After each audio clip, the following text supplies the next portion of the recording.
What is up, you guys? My name is Roman, and my pronouns are he, him, and his. And today I'm going to be doing another movie review. This time I'm going to be reviewing Toy Story 5, a review that's a little overdue, but yeah, I'm going to review it. Um, yeah, so uh, without any further ado, let's get started. Oh, and by the way, I'll keep spoilers to a minimum, but there will be a part later in the video where I do get into spoilers, so I'll let you know when that happens. But for now, you're good. Okay, yeah, Toy Story 5 was definitely not the sequel that anyone asked for, and I personally don't think it's necessary, but they still they kind of, I guess they're just I guess they're just like, I don't know, milk, like I guess, and forgive me if I'm slurring words. I'm tired. It's late when I'm recording this, but anyways, I think it's, I know, although it may not be the sequel I never asked for. I still think it was a decent movie, and I actually kind of like it a little bit better than 4. I mean, it's no Toy Story 3, but I find it to be cool. And even though the plot isn't very original, because you see, the plot is toys versus tech. The core narrative um, place places beloved toy gang places the beloved toy gang in direct conflict with modern digital age, and Bonnie receives this iPad like device called LilyPad. It's like a frog face iPad, and although it's a new character or a new villain, I feel like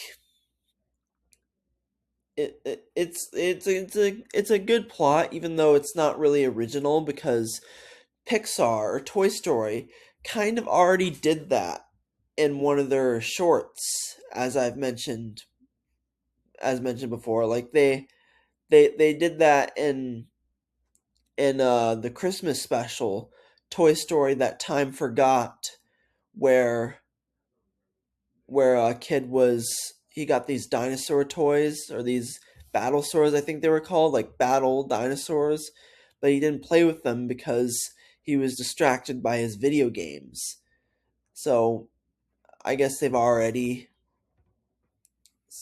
even though they've kind of already done that with one of their shorts, I guess this still kind of works now that I've seen it, but it's not original. But hey, I guess Pixar is just gonna repeat.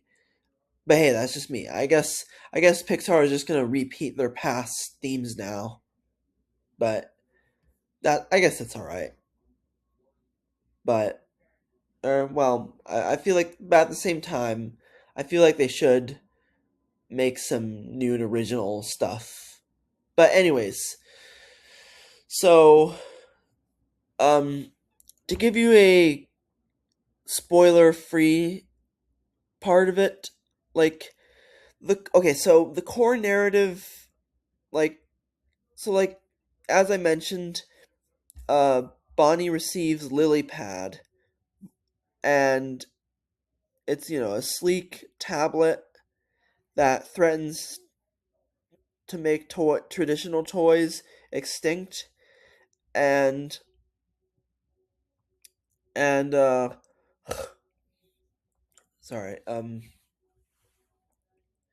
and as for the leader, shifting away from Woody or Buzz, Jesse steps as this Jesse steps into the spotlight as the main protagonist. Like, they make it more Jesse focused. Like, she's definitely the lead, the main star of it. Like Woody's still in it a lot, definitely, but they more focus it on Jesse for sure, and which I think is great because makes sense. Woody put her in charge, but they still need Woody's help though, because I guess him and Jesse keep in touch through via walkie talkies, but she calls Woody and he comes over to Bonnie's to help. So so and then excuse me, and then but yeah, it's mostly Jesse. Like Jesse is mostly the protagonist in this, which I actually don't mind. I think she's a very underrated hero, and she definitely works as a main protagonist. Like she was the lead, and plus, like it's not our first time in the Toy Story saga that we've seen her be the lead, because she was the lead in the Halloween short, Toy Story of Terror. So we have already experienced Jessie as the leading role, as in the leading role. So I think it works. I think it worked fine then, so I think it still works fine now. And I think what works is I also think what works is the timely social commentary. Like uh rather than giving like a preachy anti screen lecture, Pixar crafts like more of like a Carthrick story, on if that's the right word, and protecting the magic of imagination while also protecting the imagination of imagination and childhood play in a tech dominated world. It also had stunning visuals. It sets a new standard for the studio, blending photorealism and vibrant dream sequences that bring Bonnie's imagination to life, which I think is cool. Scene stealing comedy. Conan O'Brien yeah, that's another thing. Conan O'Brien voices a high tech toilet training device named Smarty Pants, and he delivered some of the funniest moments in the entire franchise, I would think. And uh and while we're on that topic, on a bit of a side note, but and while we're on that topic, I'm also going to shift to not really a negative part, but just like a complaint or a nitpick I have with Pixar in general. Yeah, on a side note, when Jessie first meets meets Mr. Smarty Pants, she goes into like this abandoned, or not a bit, yeah, like this abandoned playhouse where there's a bunch of toys sitting at a table together, including Combat Carl as one of them. But another one was this slice of pizza. I think he's called like pizza with sunglasses or something like that, and who is of course voiced by Bad Bunny. And but I feel like that's an unoriginal character because he reminds me so much of a character. I don't know if you remember, there was this Cartoon Network show called Uncle Grandpa, and it too had a talking slice of pizza with sunglasses named Pizza Steve. And that so like and in fact it's now twice that, and I find that to be very strange. Like it's Pixar has twice that Pixar has ripped off characters from Uncle Grandpa. Because first you had that one cartoon that one of when the in Inside Out 2, There's the Motions meet a cartoon named Bluefy or something like that. It was a cartoon that Riley would watch back in the day, and he had a talking fanny pack named Pouchy. So first that, which is something that first, which is a knockoff of something that Uncle Grandpa did first with his talking fanny pack belly bag. So first that, and then now Pizza Steve with slice of pizza with sunglasses. That's like Pixar. Like Pixar is. I don't know if it's really. I saw this on a Reddit post, whether it's a debate, whether it's plagiarism or inspiration. I would say it's a bit of plagiarism. Like, sure, it's definitely like they are kind of different in a way, but I don't think they're that original. Like, I think they just straight up copied them, to be honest. Like they're they're um like they're un like they're not like they're uninspired. Like they're not uninspiring. They're like these play Pixar just needs to like come up with like new and original ideas, like because they straight up copied them. So I think they should. I think they can do a little better than that. I forget what I was actually gonna say, but yeah. Anyways, and then what misses is um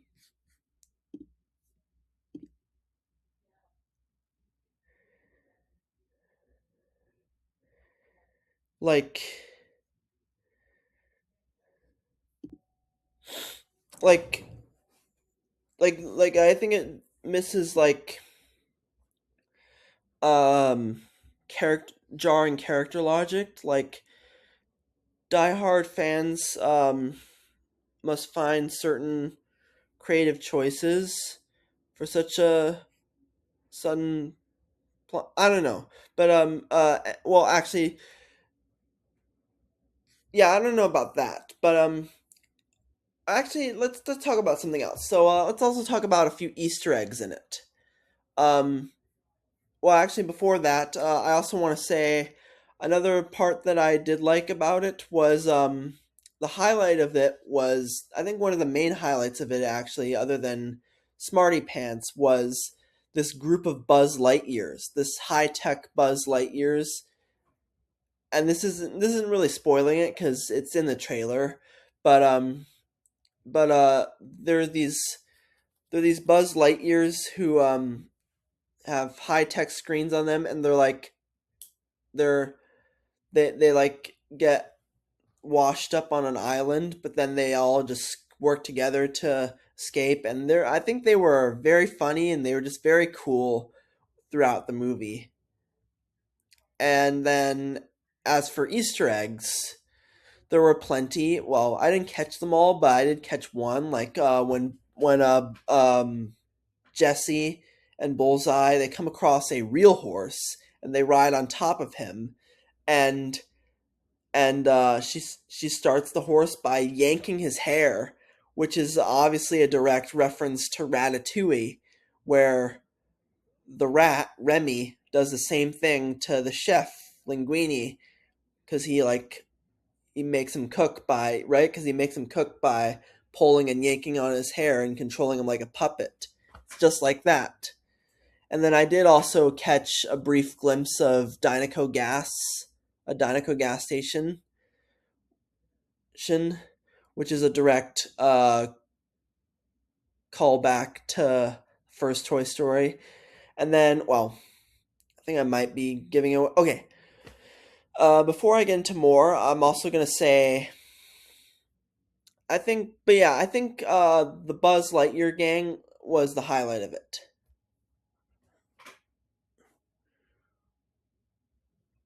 Okay, now this is your warning. We're now getting into spoilers. So if you don't want it to be ruined for you, just click off the video right now. Okay? Ready? Spoilers in 3, 2, 1. So, uh, let's talk about the ending. So, um, the ending focuses on Jesse's emotional closure and Bonnie overcoming her shyness. After rescuing the tablet Lilypad, the toys help connect Bonnie with a farm girl named Blaze. And Buzz and Jesse finally share a kiss and get married in a sweet playtime scene. And yeah, the conclusion is filled with satisfying character arcs wrapping up these major elements. And not only that, but Jessie discovers her original owner, Emily, didn't just forget her. She, uh, Emily grew up and had a child and named her daughter after Jessie. So I guess, which by the way, I guess kind of confirms the popular fan theory that Andy's mom was Emily, Jesse's original owner.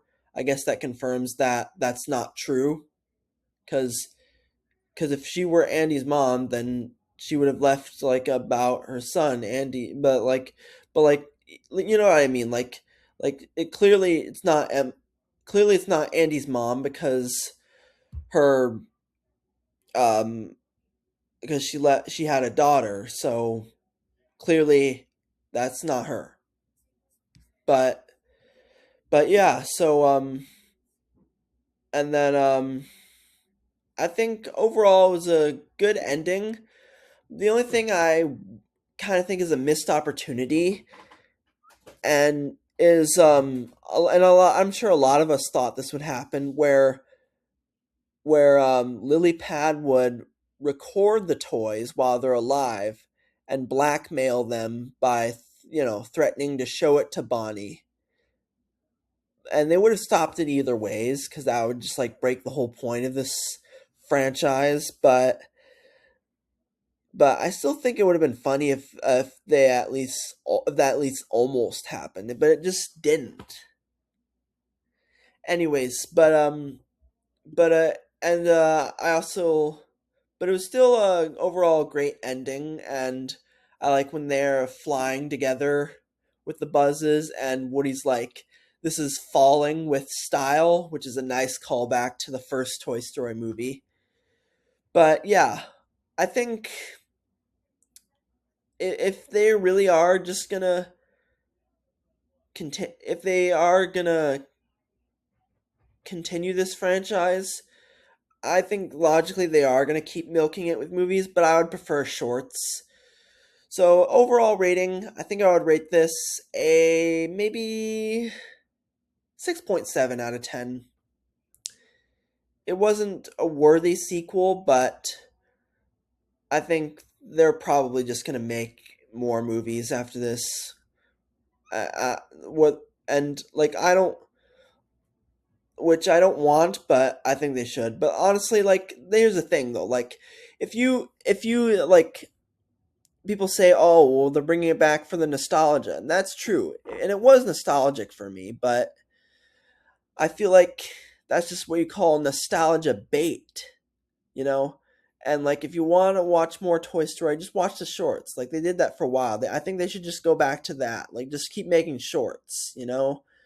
And but yeah, overall rate 6.7 out of 10. It's definitely funny, and yeah, that's how I like it. But yeah, I hope you enjoyed this video. If you did, be sure to give it a thumbs up, possibly share it with a friend. And if you're new, subscribe to my channel, and I'll see you in the next video. Cheers, bye-bye.